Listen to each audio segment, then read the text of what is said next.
پاک علیہ السلام نے فرمایا 3 بندے ہیں اللہ پاک انہیں دیکھ کر مسکراتا اور کیا ہوتا ہے فرمایا اور بہت خوش ہوتا ہے. اب وہ 3 بندے کون سے ہیں چیک کر لیں ہم ان میں ہیں کہ نہیں. فرمایا نمبر 1 وہ بندہ جو رات کو اٹھے بستر چھوڑے اچھی طرح وضو کرے پھر نماز پڑھنے کھڑا ہو جائے. اسے دیکھ کر اللہ پاک فرشتوں سے فرماتا ہے اے فرشتوں بتاؤ میرے بندے کو نیکی پر کس نے اکسایا ہے. فرشتے عرض کرتے ہیں مولا تو بہتر جانتا ہے. اللہ پاک فرماتا ہے ہاں میں جانتا ہوں مگر تم مجھے بتاؤ. فرشتے عرض کرتے ہیں اے مالک کریم تو نے اسے ایک چیز یعنی جہنم کا خوف دیا ہے یہ اس سے ڈرتا ہے. اے اللہ تو نے ان کو ایک چیز جنت کی امید دلائی ہے یہ اس کی امید رکھتا ہے. اے اللہ یہی خوف اور امید ہے جس نے اسے رات کی نیند قربان کر کے تیرے حضور کھڑے ہونے پر ابھارا ہے. اب اللہ پاک فرماتا ہے اے فرشتوں گواہ ہو جاؤ یہ جس چیز سے ڈرتا ہے یعنی جہنم سے ڈرتا ہے میں نے اپنے اس بندے کو اس سے امن بخشا اور جس کی امید رکھتا ہے یعنی جنت کی میں نے جنت اس پر واجب کر دی. رات اٹھ کر جب دنیا سوئی ہو بندہ اٹھ کر تہجد کی نماز ادا کرے اللہ کی بارگاہ میں آنسو بہائے اللہ فرشتوں کے سامنے گویا فخر فرماتا. دوسرے نمبر پر سنو فرما دوسرا وہ شخص جو حق و باطل کی لڑائی میں شریک ہوا ثابت قدم رہا یہاں تک کہ شہید ہو گیا یا اللہ پاک نے اسے فتح عطا فرمائی اللہ اس بندے کو دیکھ کر بھی مسکراتا ہے. جہاد کرنے والے مجاہدین یا تو شہید ہو جائیں یا غازی ہو کر لوٹے اللہ کی رضا کے لیے اللہ کی رحمت ان پر بھی چھما چھم برستی ہے. اور تیسرے نمبر پر فرمایا تیسرا وہ بندہ جو رات کو سفر کرتا ہے یہاں تک کہ رات کے آخری حصے میں جب کہیں ٹھہرتا ہے تو اس کے ساتھ والے سو جاتے ہیں مگر وہ کھڑا ہو کر نماز پڑھنے لگتا ہے اس بندے کو دیکھ کر بھی اللہ پاک مسکراتا ہے. اجتماعی عبادت کے بڑے فائدے ہیں. اجتماع میں آنا محفل میں آنا دعا میں شرکت کرنا بہت اچھی بات ہے مگر اپنی عادت ایسے بھی بنائیں کہ کچھ عبادتیں ایسی کریں کہ میں جانوں اور رب جانے.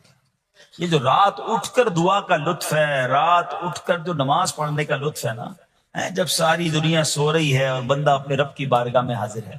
علماء کہتے ہیں دن کے نوافل کے مقابلے میں رات کے نوافل افضل ہیں کیونکہ رات سکون ہوتا ہے رات رکت قلبی ملتی ہے سبحان اللہ رحمت الہی چھما چھم برستی ہے.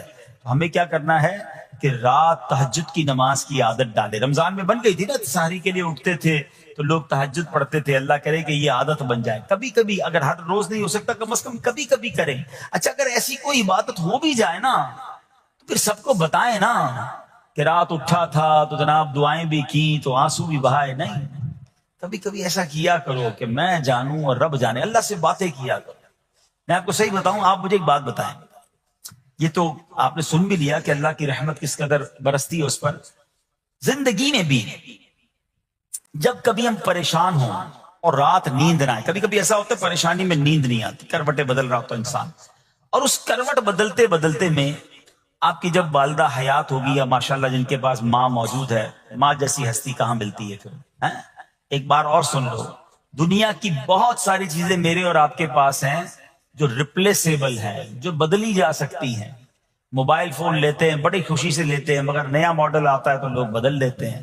سواری لیتے ہیں بڑی خوشی ہوتی ہے مگر جب نئی سواری آتی ہے تو ریپلیس بدل دیتے ہیں. ماڈل نیا آ گیا بھائی اب وہ پرانی لگتی ہے. مگر یاد رکھو ماں باپ چلے جائیں نا اس کے بعد ماں باپ دوبارہ نہیں ملتے. ان کا کوئی نیا ورژن یا نیا ماڈل نہیں ہے. ہیں تو ان کی قدر کر لو ان کی دعائیں لے لو. ہیں تو بہرحال آپ کبھی کبھی تکلیف میں ایسا ہوا ہو کہ رات کو نیند نہ آئی ہو بے قرار ہو کر ماں کے پاس گیا آنکھوں میں آنسو لے کر کہ ماں میں پریشان ہوں بیمار ہوں یا قرضے میں ہوں یا فلاں پرابلم ہے. ماں نے کیا کیا تھا کروٹ بدل کر سو گئی تھی کہ بیٹا تو جان تیرا کام جانے یا ماں خود بھی بیدار ہو گئی سینے لگایا اور دعا کرنا شروع کر دی. بھائی ہم روئے تو ماں بھی روئی. یہ ہے نا ماں میری تکلیف. ایسا لگتا ہے کہ مجھے کبھی کبھی یہ فیصلہ کرنا مشکل ہوتا تھا کہ تکلیف مجھے زیادہ ہوتی ہے میری تکلیف میں یا میری والدہ کو زیادہ ہوتی ہے. بیمار میں ہوں تکلیف اسے یہ رشتہ کہاں ملتا ہے. مگر مجھے ایک بات بتاؤ جب میری تکلیف پر رات نیند چھوڑ کر بستر چھوڑ کر میں ماں کے پاس گیا ماں نے سینے لگایا تو اگر میں اپنا بستر چھوڑ کر آنکھوں میں آنسو لیے میری ماں سے مجھے کہیں زیادہ پیار کرنے والے رب کی بارگاہ میں چلا گیا تو اس کی رحمت کیا مجھے مایوس کر دے گی؟ میری ماں کے دل میں جو ممتا ہے نا وہ بھی میرے رب نے ڈالی ہے، تو رب کی رحمت کتنی ہوگی؟ تو کبھی کبھی اللہ کی بارگاہ میں رات کے اس پہر حاضر ہوا کرو، جو پرابلم ہے آپ کی، جو مشکل ہے آپ کی، آپ یقین کریں، آپ اللہ کی بارگاہ میں تہجد کے وقت رات کے آخری پہر آنسو بہائیں، دعائیں کریں، نوافل پڑھیں، پھر دیکھیں آپ کے دل کو تسلی کیسے ہوتی ہے، آپ کا ایمان تازہ ہو جائے گا، اور آپ نے دیکھا کہ ایسے وقت عبادت کرنے والوں سے رب کتنا راضی ہوتا ہے۔ اللہ کرے یہ بات ہمیں سمجھ آ جائے۔ اسی طرح عظیم صحابی حضرت عبداللہ ابن مسعود رضی اللہ عنہ سے روایت ہے، پیارے آقا مکی مدنی مصطفیٰ صلی اللہ تعالی علیہ وسلم نے فرمایا، ایک بندہ رات کو اٹھتا ہے، اچھی طرح وضو کرتا ہے، پھر اللہ پاک کی حمد کرتا ہے، اس کی بزرگی بولتا ہے، اپنے نبی علیہ الصلوۃ والسلام پر درود پڑھتا ہے، قرآن کھول کر پڑھنا شروع کر دیتا ہے، یہ وہ بندہ ہے جسے دیکھ کر اللہ پاک مسکراتا ہے اور فرماتا ہے، دیکھو میرا بندہ عبادت کر رہا ہے جبکہ اسے میرے سوا کوئی نہیں دیکھ رہا ہے۔ اللہ، یہ کاش ہمیں عادت مل جائے کہ ہم اکیلے میں عبادت کریں، انفرادی عبادت کریں، میں جانوں میرا رب جانے، کبھی تلاوت کریں، کبھی درود پڑھیں، کبھی دعائیں کریں، کبھی آنسو بہائیں، سبحان اللہ، اس کا مزہ ہی اور ہے۔ ہاں کبھی ایسا ہونا چاہیے، ہم محفل میں عشق رسول کے عالم میں رو بھی پڑھتے ہیں، مدینے کی یاد ہو، نعت شروع ہو تو ہماری آنکھوں میں آنسو آ جاتے، یہ بھی اچھی بات ہے، مگر کبھی کبھی رات ایسی بھی ہونی چاہیے کہ دل میں ہو یاد تیری، گوشے تنہائی ہو، دل میں ہو یاد تیری، گوشے تنہائی ہو، پھر تو خلوت میں عجب انجمن آرائی ہو۔ کبھی زندگی میں ایسی راتیں بھی آنی چاہیے، وہ ہے نا، جاگ اٹھا اشکوں کا مقدر، عشق نبی میں روتے روتے کیسی گزری رات نہ پوچھو۔ کبھی کبھی ایسی رات بھی گزرنی چاہیے کہ آقا کی یاد میں آنسو بہ رہے ہوں، مدینے کی یاد میں، گھر والوں کو بھی پتہ نہ چلے، ہلکی ہلکی آواز میں کبھی نعت شریف لگا لیا کریں، کبھی مناجات لگا لیا کریں، ہم پتہ نہیں کیا دیکھتے دیکھتے سوتے ہیں۔ کاش انہی تصورات میں آنکھیں بند ہوں کہ میں سو جاؤں یا مصطفیٰ کہتے کہتے، میں سو جاؤں یا مصطفیٰ کہتے کہتے، کھلے آنکھ صلی علی کہتے کہتے۔ جو مدینے کے تصور میں سوتے ہیں نا، پھر خواب میں زیارت بھی کر لیتے ہیں۔ خواب کا ایک فینامنا یہ بھی ہے، آپ جس چیز کے بارے میں سوچتے ہوئے سوتے ہیں نا، عموماً گندی باتیں دیکھ کر، گندی چیزیں دیکھ کر سوتے ہیں، پھر ایسے ڈراؤنے خواب بھی آتے ہیں، انہیں ٹینشن بھی آتی ہے، فلموں میں بھی ماردار دیکھی، خواب میں بھی لڑائی جھگڑے دیکھ رہے ہیں۔ جو مدینے کی یادوں میں سو رہا ہے، جو باوضو سو رہا ہے، جو اللہ کا ذکر کر کے سو رہا ہے، جو نوافل پڑھ کے سو رہا ہے، پھر دیکھو خواب میں بھی کہاں کہاں کی سیر کرے گا انشاءاللہ۔ تو اپنی خلوتوں کو اچھا کریں، اپنے اکیلے وقت کو بھی خوبصورت کریں، آنسو بہائیں، اور سبحان اللہ تہجد پڑھنے والوں کے چہروں پر نور بھی آ جاتا ہے۔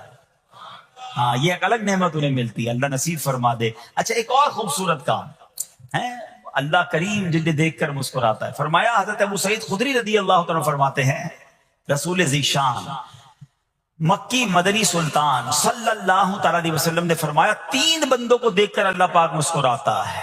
وہ قوم جو نماز میں صفیں سیدھی کرتی ہے، اور وہ بندہ جو اللہ پاک کی راہ میں جہاد کرتا ہے، تیسرا وہ بندہ جو رات کے اندھیرے میں عبادت کرتا ہے، انہیں دیکھ کر اللہ پاک مسکراتا ہے۔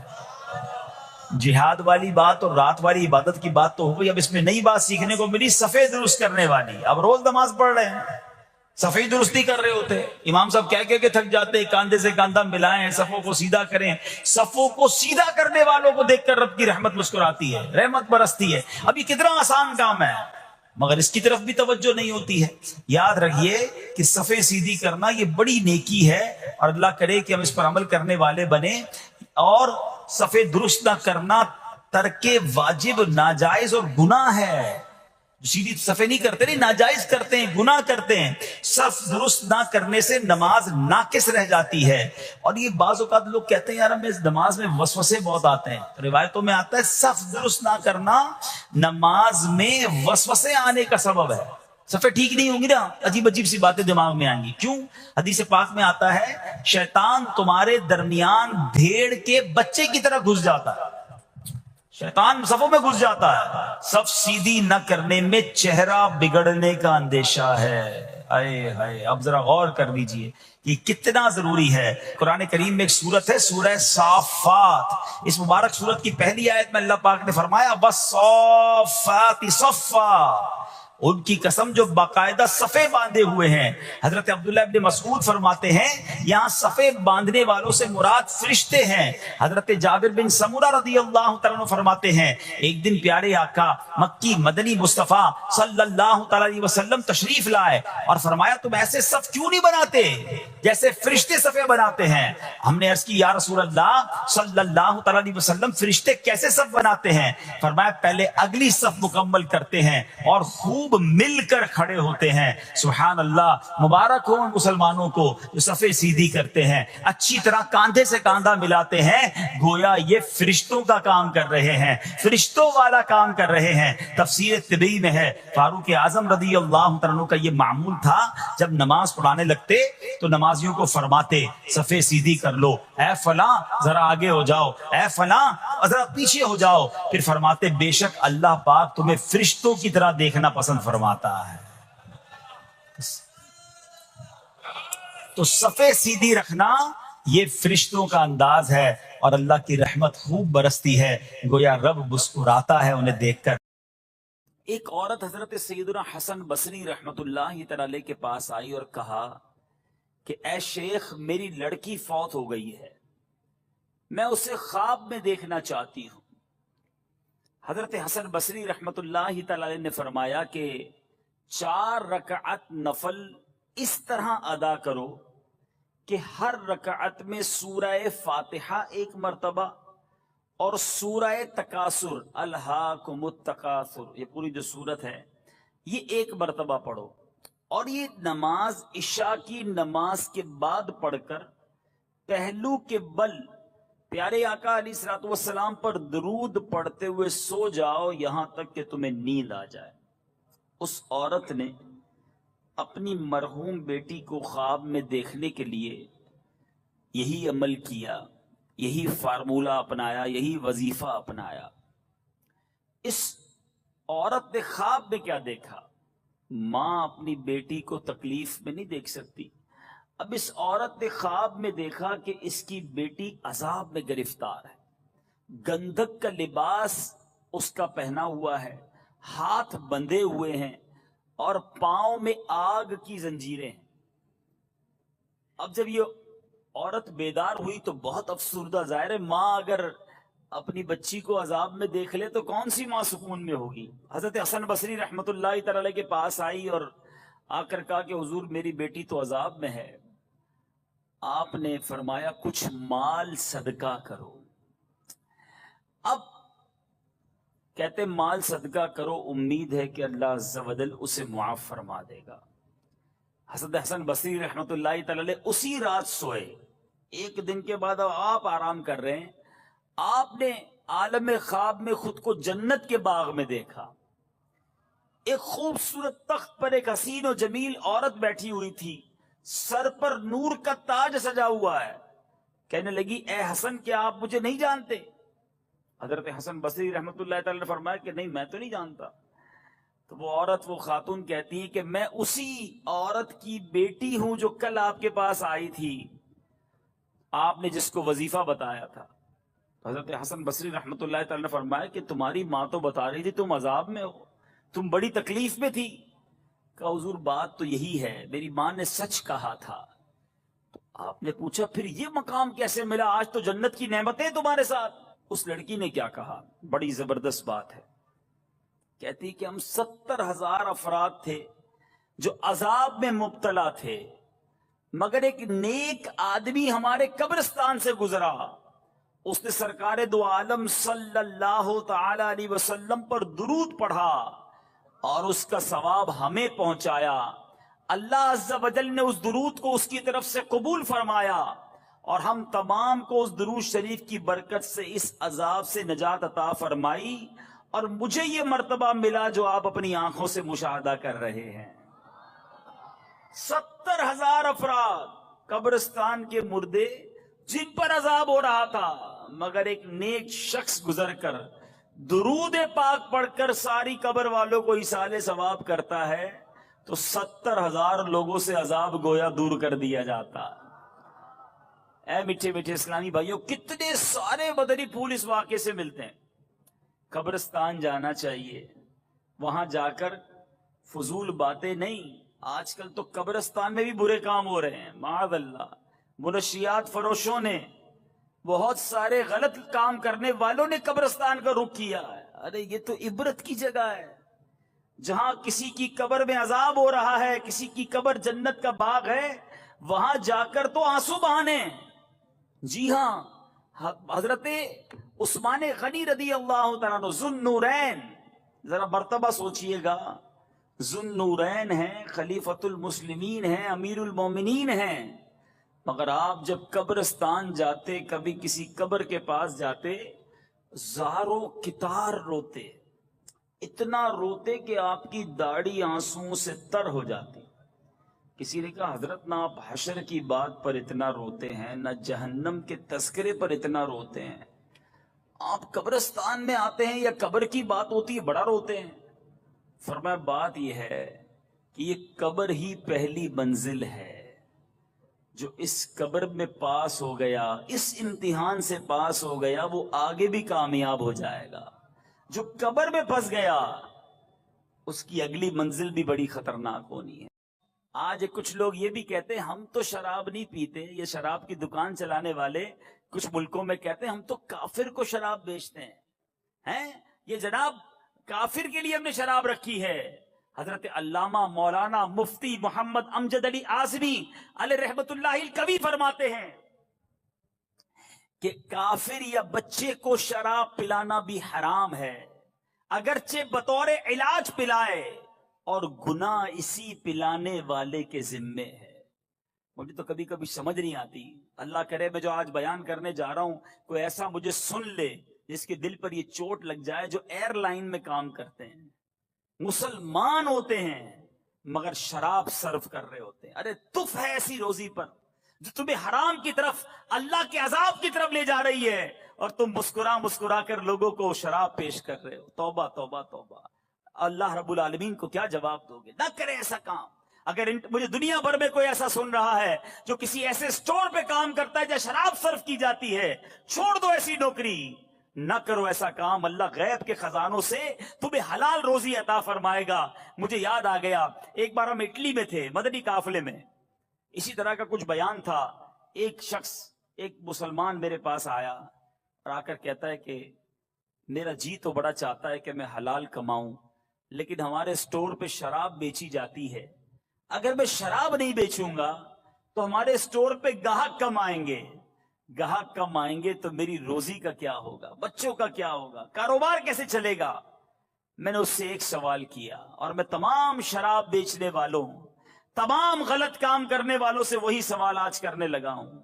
میں نے پوچھا یہ بتاؤ کہ اگر روزی دینے والا کون ہے، پہلے یہ بتاؤ. اس نے کہا اللہ. میں نے کہا تم حرام کام کر رہے ہو، تمہیں روزی مل رہی ہے، کیا حلال کرو گے اللہ روزی بند کر دے گا؟ اللہ کی فرما برداری کرو گے کیا وہ رزق کے دروازے بند کر دے گا؟ آج تم اس کی نافرمانی کر رہے ہو، وہ تمہیں دے رہا ہے. تھوڑی دیر اس کی آنکھوں میں آنسو آ گئے. کہتا ہے آج کا دن ہے، اس کے بعد میرے سٹور پہ آئندہ کبھی شراب نہیں بیچوں گا. کچھ دنوں بعد پھر ملاقات ہوئی. کہتا ہے جب سے شراب بیچنا بند کی ہے اللہ نے سکون بھی دے دیا ہے، روزی میں برکت بھی دے دی ہے. ہمت تو کرے نا، پہلے ہی سوچ لیتے ہو کہ ہمارا کیا ہوگا. ارے اللہ پر بھروسہ رکھو، جب رزق دینے والا وہ ہے تو ہم کیوں ایسا کاروبار کریں. بہرحال میٹھے میٹھے اسلامی بھائیوں، نبی پاک علیہ الصلوۃ والسلام فرماتے ہیں اللہ عز و جل شراب اور اس کی قیمت یعنی کمائی، مردار اور اس کی کمائی، خنزیر اور اس کی کمائی کو حرام قرار دیا ہے. تو خدا را اس کی کمائی نہ کمانا، کبھی اس میں ہاتھ نہ ڈالنا. میٹھے میٹھے اسلامی بھائیوں، قرآن مجید فرقان حمید کس طرح شراب اور جوئے کے بارے میں ہماری رہنمائی کرتا ہے. چنانچہ پارہ دوسرا سورہ بقرہ آیت نمبر 219 میں ارشاد ہوتا ہے یسألونک عن الخمر والمیسر قل فیہما اثم کبیر. ترجمہ کنز ایمان، تم سے شراب اور جوئے کا حکم پوچھتے ہیں، تم فرما دو کہ ان دونوں میں بڑا گناہ ہے، اثم کبیر. آگے فرمایا منافع للناس، اور لوگوں کے کچھ دنیاوی نفع بھی، وَإِثْمُهُمَا أَكْبَرُ مِن نَفْعِهِمَا، اور ان کا گناہ ان کے نفع سے بڑا ہے. گویا شراب میں کوئی فائدہ نہیں، جس جوئے میں کوئی فائدہ نہیں، بلکہ ایک جگہ یہ شیطان کے کام، شیطان کے آلے قرار دیے گئے. میٹھے میٹھے اسلامی بھائیوں، نہ شراب کے قریب جانا ہے، نہ جوئے کے قریب جانا ہے. آج طرح طرح کے طریقے سے جوئے کھلائے جا رہے ہیں، پرچی کے نام پر، شطرنج کے نام پر، کرکٹ کے نام پر، شرطوں کے نام پر. آج بندہ کہتا ہے جناب ٹیلی فون کرتا ہوں اور اپنے پیسے لگا دیتا ہوں، تھوڑی دیر میں پیسے کما لیتا ہوں. اے میرے میٹھے اسلامی بھائیوں، یہ حرام، یہ جہنم میں لے جانے والا کام ہے. یاد رکھنا، جوئے کی کمائی بھی حرام ہے. اور ہم نے کئی جواریوں کے گھر بکتے دیکھے، کئی جواریوں کو تباہ و برباد ہوتا دیکھا.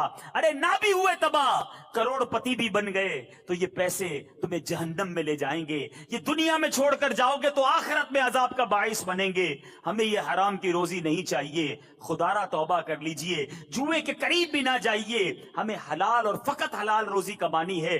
نبی پاک علیہ الصلوۃ والسلام شب معراج، میرے آقا جب آسمانوں کی طرف تشریف لے گئے تو پیارے آقا علیہ الصلوۃ والسلام کی خدمت میں 2 پیالے پیش کیے گئے، ایک دودھ کا، دوسرا شراب کا. چوائس دی گئی، نبی پاک علیہ الصلوۃ والسلام ان میں سے کوئی ایک پسند فرما لیں.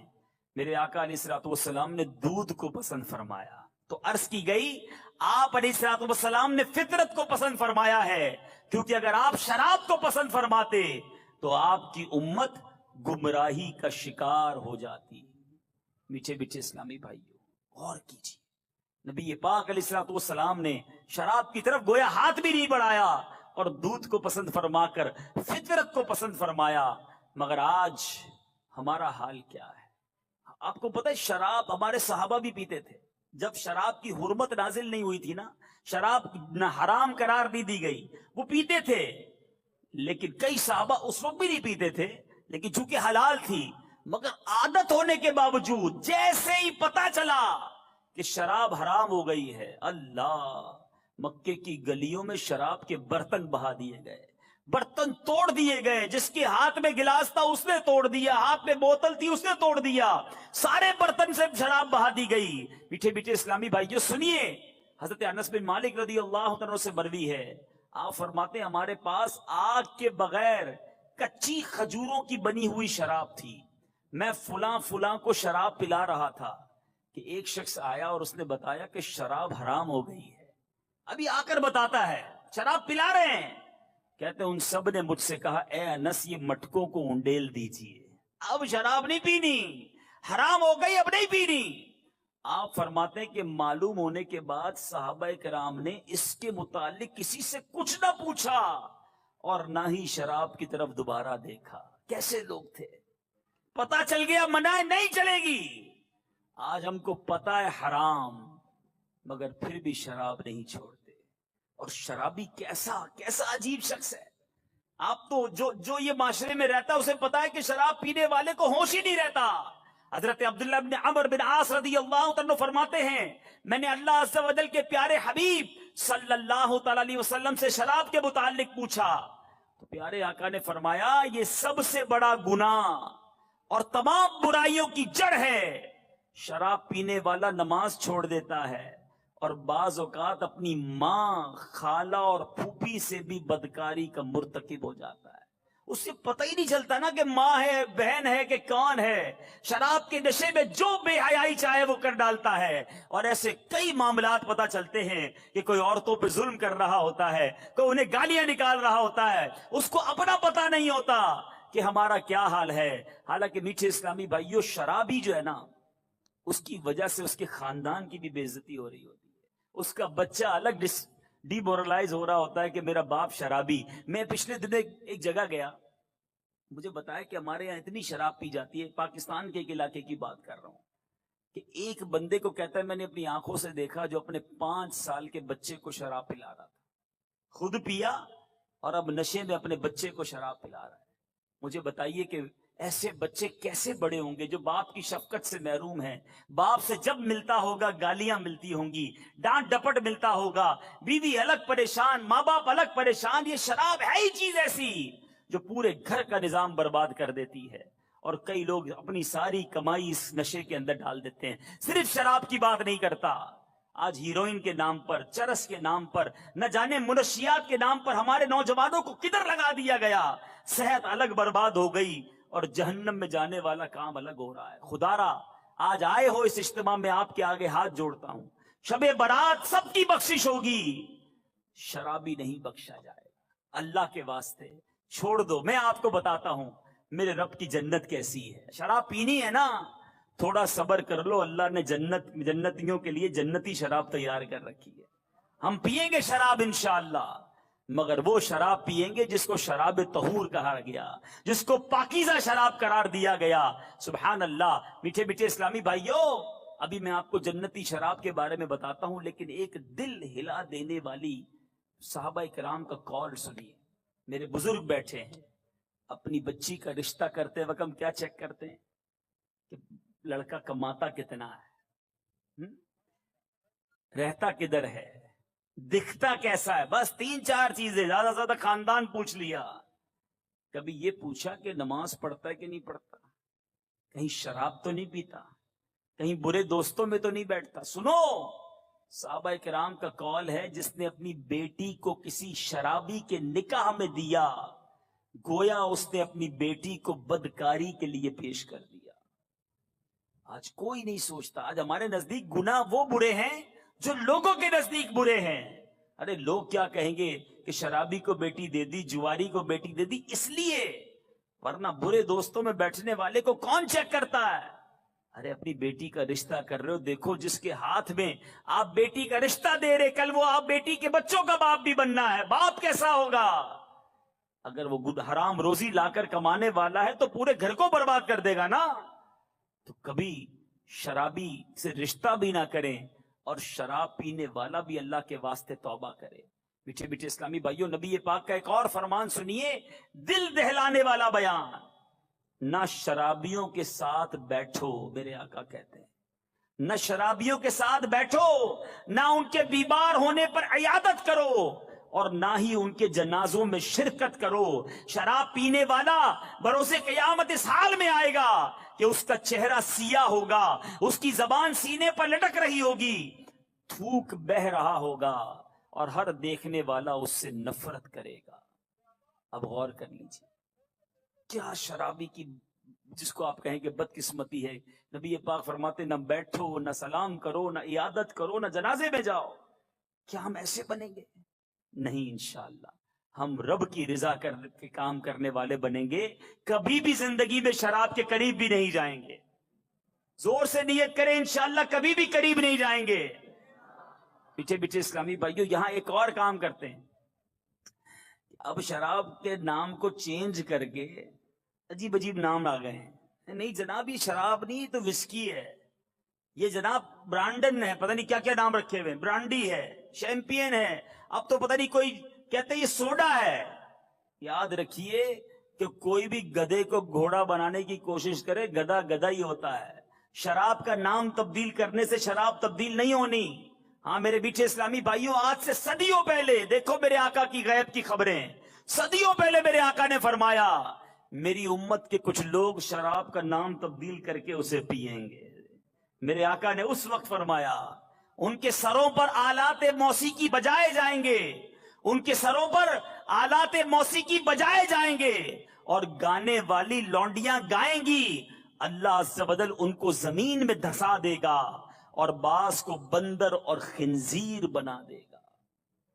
اب غور کر لیجیے، اللہ کے حبیب علیہ الصلوۃ والسلام نے کتنا پہلے ہمیں شراب سے بچایا، کتنی باتیں ہمیں ارشاد فرما گئے، مگر آج ہم ہیں کہ عمل نہیں کرتے۔ اب آؤ میں بتاتا ہوں میرے رب کی جنت کیسی ہے، کیوں یہ گندی شراب، کیوں یہ اللہ کو ناراض کرنے والا کام کریں۔ ارے شب برات اگر بخشش ہو گئی، رب راضی ہو گیا، پھر دیکھو کیا کیا ملنا ہے۔ سبحان اللہ۔ پہلے آؤ میں آپ کو بتاؤں جنت کا موسم کیسا ہوگا۔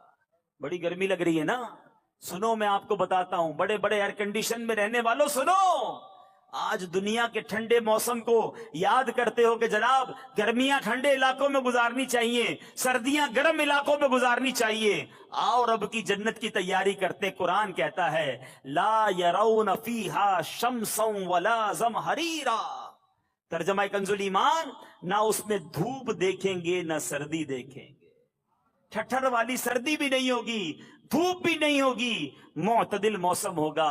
جنت کے درخت کیسے ہوں گے آؤ میں بتاتا ہوں۔ ترمذی کی حدیث ہے، میرے آقا علیہ الصلوۃ والسلام فرماتے ہیں جنت میں ہر درخت کا تنا سونے کا ہے، سونے کے درخت ہوں گے۔ اور پھل کیسے ملیں گے؟ چڑھ کر نہیں توڑنے پڑیں گے۔ آج تو پھل توڑنے کے لیے کسی کو چڑھانا پڑتا ہے، آج پتھر مارتے ہو تو پھل گرتا ہے۔ سنو، قرآن کہتا ہے وَذُلِّلَتْ قُطُوفُهَا تَذْلِيلًا، ترجمہ کنز ایمان، اور اس کے گچھے جو ہوں گے جھکا کر نیچے کر دیے گئے ہوں گے۔ اس کی تفسیر میں علماء لکھتے ہیں اہل جنت جنت کے پھل بیٹھے ہوئے اور لیٹ کر کھا سکیں گے، یعنی وہ گچھے آٹومیٹکلی ان کے پاس آ جایا کریں گے۔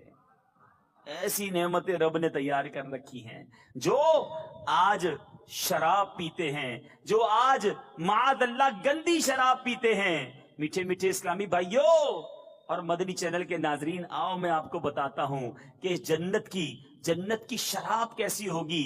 اللہ تبارک و تعالیٰ نے جنت میں نہریں بنائیں، جنت میں دودھ، پانی اور شراب کی نہریں ہوں گی۔ سبحان اللہ۔ اور یہ شراب طہور، یہ پاکیزہ شراب ہوگی۔ لیکن کیا جنت میں موت بھی آئے گی؟ اتنی ساری نعمتیں ہیں جنت میں، لیکن نعمتوں کے بعد موت نہیں آنی۔ قرآن کہتا ہے لا یذوقون فیہا الموت الا الموتۃ الاولی، ترجمہ کنز ایمان، اس میں پہلی موت کے سوا پھر موت نہ چکھیں گے، ارے پھر موت بھی نہیں آنی۔ اور جنتی جتنے ہیں نا سارے کے سارے 30 سال کے ہوں گے، بوڑھے بھی نہیں ہوں گے، جوانی کے مزے بھی ہوں گے، تو پھر کیوں ان برائیوں کی طرف جائیں؟ بہرحال پہلی حدیث کی طرف پھر آتا ہوں۔ اب یہ طے ہو گیا جتنے میرے بھائی ہیں، اللہ بڑا کریم ہے، اگر کبھی شراب پی لی ہے یا شراب کے قریب جا چکے ہو، آج پکی سچی نیت کرنی ہے کہ مولا آج کے بعد میں شراب کے قریب بھی نہیں جاؤں گا۔